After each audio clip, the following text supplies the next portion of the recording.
kalau Pak Mahfud jadi pasangan Prabowo, itu bisa menguntungkan PKB, yaitu dalam pemilu legislatif. Karena tentu Pak Mahfud akan menjadi bagian yang dipakai oleh Gus Ami untuk memperkuat appeal atau daya tarik dari PKB.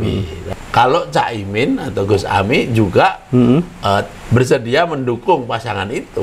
Heran kalau di antara para tim sukses Pak Prabowo itu ada yang betul-betul menginginkan itu terjadi.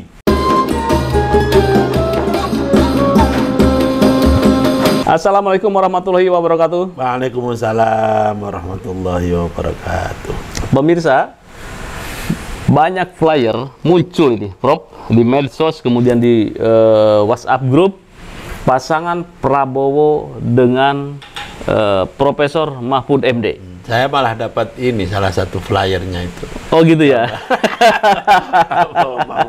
Mahfud MD. Nah, kita coba lebih tajam gitu kan. Jika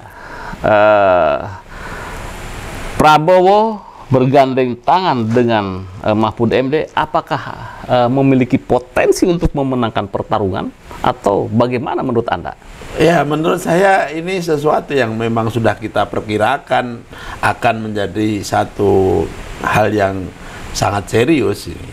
Karena dua-duanya kan tokoh nasional ya, dan kemudian apalagi kalau Pak Mahfud kemudian menjadi bagian dari pasangan itu, karena pasangan itu jelas nanti akan bisa menjadi kombinasi antara continuity and change.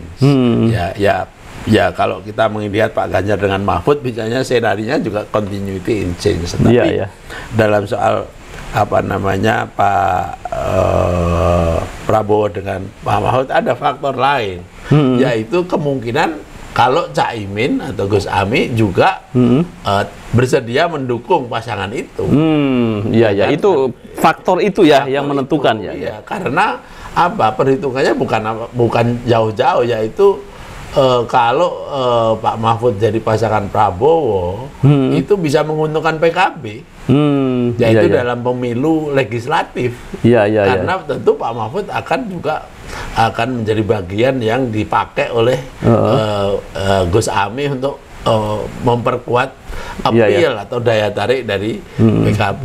Dan yang berikutnya adalah bahwa pasangan Prabowo Mahfud MD itu sudah pernah bekerja sama kan sebelumnya, beberapa tahun yang lalu ketika Mahfud juga menjadi tim sukses kan begitu.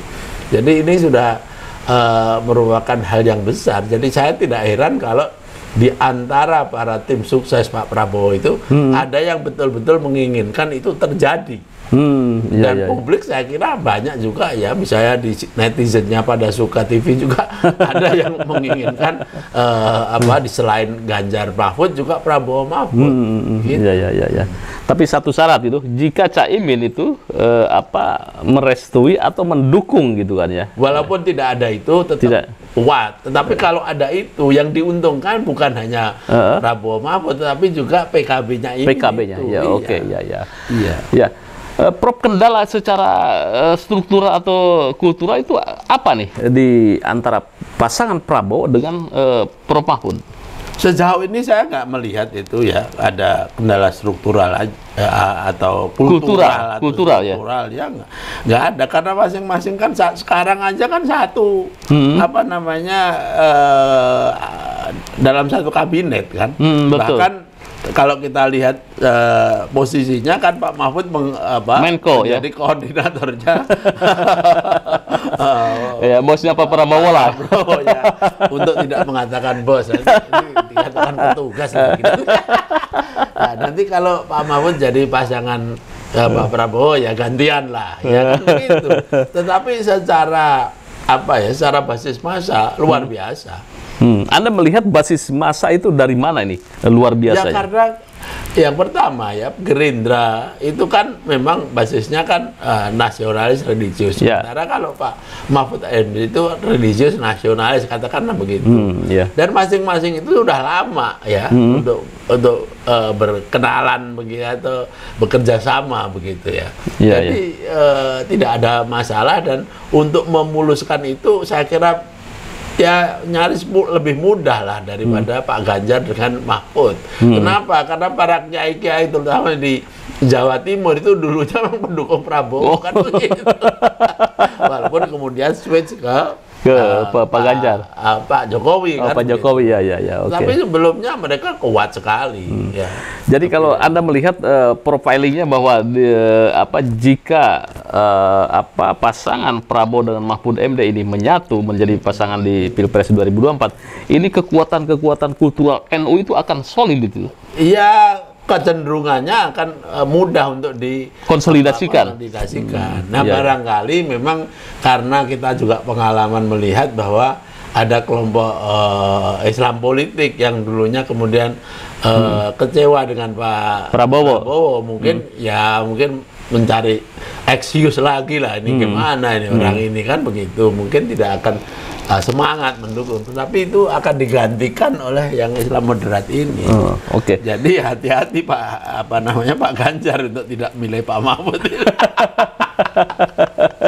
Jadi Pak Mahfud menjadi salah satu tokoh magnet yang harus diperhitungkan baik oleh Pak Ganjar kemudian Pak Prabowo. Nah, sayangnya Pak Mahfudnya itu sampai kita bicara ini kayaknya masih adem ayam ya. Adem ayam aja, saya juga nggak tahu tuh ya. Mungkin saya harus tanya mungkin. Kalau ini kita berbicara partai. Nah, koalisi besar kan berapa Prabowo ada di situ. Kemudian PDIP satu ya sejauh ini masih.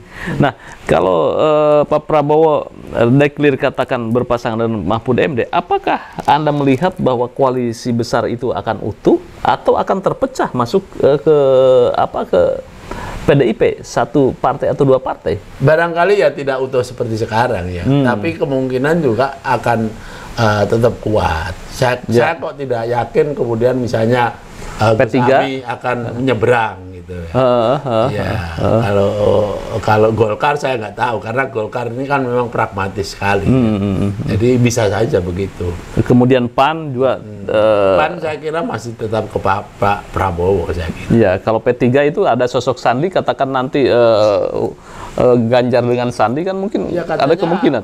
Katanya di dalam berita itu yang saya baca hari ini, Pak Sandi sudah pamit dari Gerindra begitu. Saya nggak tahu maksudnya pamit mau kemana gitu ya. Apa ke P3 atau kemana gitu ya. Tadi itu karena ada spekulasi Ganjar Sandi itu apa gimana, saya juga nggak tahu. Tapi itu tidak akan mengurangi itu. Yang penting untuk partai itu kan, Mas. Bolak-balik saya katakan yang diperlukan itu hanya tiketnya saja. Kalau dalam soal mobilisasi voters itu nanti yang akan bekerja lebih banyak itu adalah masalah relawan itu ya. Masyarakat sipil itu. Ya, semakin menarik pemirsa jika Prabowo berpasangan dengan Mahfud MD, ini akan menjadi sebuah magnet baru. Karena di sebelah sana ada magnet Ganjar Pranowo yang luar biasa elektabilitasnya tinggi, Prof. Katakan nanti mungkin berpasangan dengan Sandiaga Uno atau dengan siapa, atau dengan Erick Thohir gitu ya. Ini akan semakin menarik ini gitu ya. Kemudian di sisi lain Pak Anies Baswedan ada katakanlah berpasangan dengan AHY, tokoh-tokoh muda dan intelektual di situ. Itu juga sebetulnya harus kita bicarakan tersendiri, karena bagi saya pasangan Anies AHY itu kemungkinan itu juga menarik, seksi gitu ya, di mata media bagi anak-anak muda itu ya. Terlepas dari berbagai macam hal yang harus disikapi mengenai kecenderungan didukung oleh kelompok Islam politik dan sebagainya, tapi Anies itu jangan diremehkan kemampuannya di dalam manuver politik ya. Faktanya aja dimanapun Anies berkunjung di seluruh wilayah Indonesia, itu yang menyambut luar biasa juga. Jangan diremehkan, karena mungkin Anies perlu meyakinkan media saja. Betul. Yang sekarang dilakukan, karena media memang masih kayaknya masih belum pro banget sama kiprahnya Pak Anies Baswedan. Ya. Tapi ini lain ceritanya. Ya. Baik. Ya, pemirsa, bagaimana menurut Anda jika Prabowo berpasangan dengan Mahfud MD? Apakah dukungan ini sangat signifikan dan akan memenangkan pertarungan? Dan bagaimana dukungan-dukungan kaum Nahdliyin kemudian rakyat Indonesia terhadap pasangan ini? Serta partai apa saja yang kiranya layak atau berkomitmen untuk stay di pasangan Prabowo Mahfud MD. Saya tunggu komentarnya. Terima kasih. Jangan lupa like, share, subscribe pada Suara TV. Wassalamualaikum warahmatullahi wabarakatuh. Waalaikumsalam warahmatullahi wabarakatuh.